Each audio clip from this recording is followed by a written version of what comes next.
Добраўпарадкаванне ў Кароцьках – гэта не проста праца камунальных службаў, а грамадская справа. Сёння тут пражываюць больш за 380 чалавек, і кожны ўносіць свой уклад у аблічча роднага краю. Галоўным натхняльнікам і арганізатарам мясцовых ініцыятыў ужо чвэрць стагоддзя выступае Валянціна Мельнікава. Старэйшына аграгарадка упэўнена, парадак пачынаецца з уласнага двара і неабыякавага стаўлення. Мы развешиваем записки, что уважаемые жители, просьба такого-то числа в такое-то время выйти помочь в уборке территории, например, или какой-то другой работы по просьбе сельисполкома. И люди откликаются. За мінулы год у аграгарадку адбыліся маштабныя інфраструктурныя змены. Праз Кароцькі пралягае дарога, якая злучае суседнія пасёлкі. Тут абнавілі асфальтавае пакрыццё. Асаблівую ўвагу надалі бяспецы і камфорту ў цёмны час сутак. Уздоўж цэнтральнай вуліцы усталявалі больш за 100 сучасных энергазберагальных свяцільняў.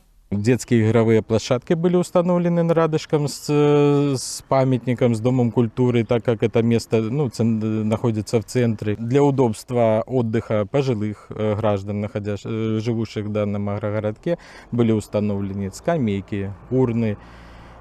Плюс было высажено много зеленых насаждений, то есть площадка. Были демонтированы старые клумбы и высажены новые. Цэнтрам жыцця па праве лічыцца мясцовая школа, дзе навучаецца каля 70 дзяцей. Нядаўна тут капітальна адрамантавалі спартзалу, але ганарацца ва ўстанове не толькі рамонтам. Школа мае статус зялёнай. У профільных агракласах навучаюць агародніцтву. Для вучняў праводзяць экскурсіі на сельскагаспадарчыя прадпрыемствы. Гэта задзел на будучыню, бо пасля навучання маладыя спецыялісты вяртаюцца працаваць у родны раён. Здесь, грубо говоря, сделали площадку для получения практических навыков, то есть чтобы не на бумаге это все было. Дети тут работают, выращивают. Основные у нас культуры – это в теплице мы выращиваем томаты, перцы, зелень. Там мы раньше выращивали капусту, чеснок, лук, но отошли от этого, сейчас посадили лаванду,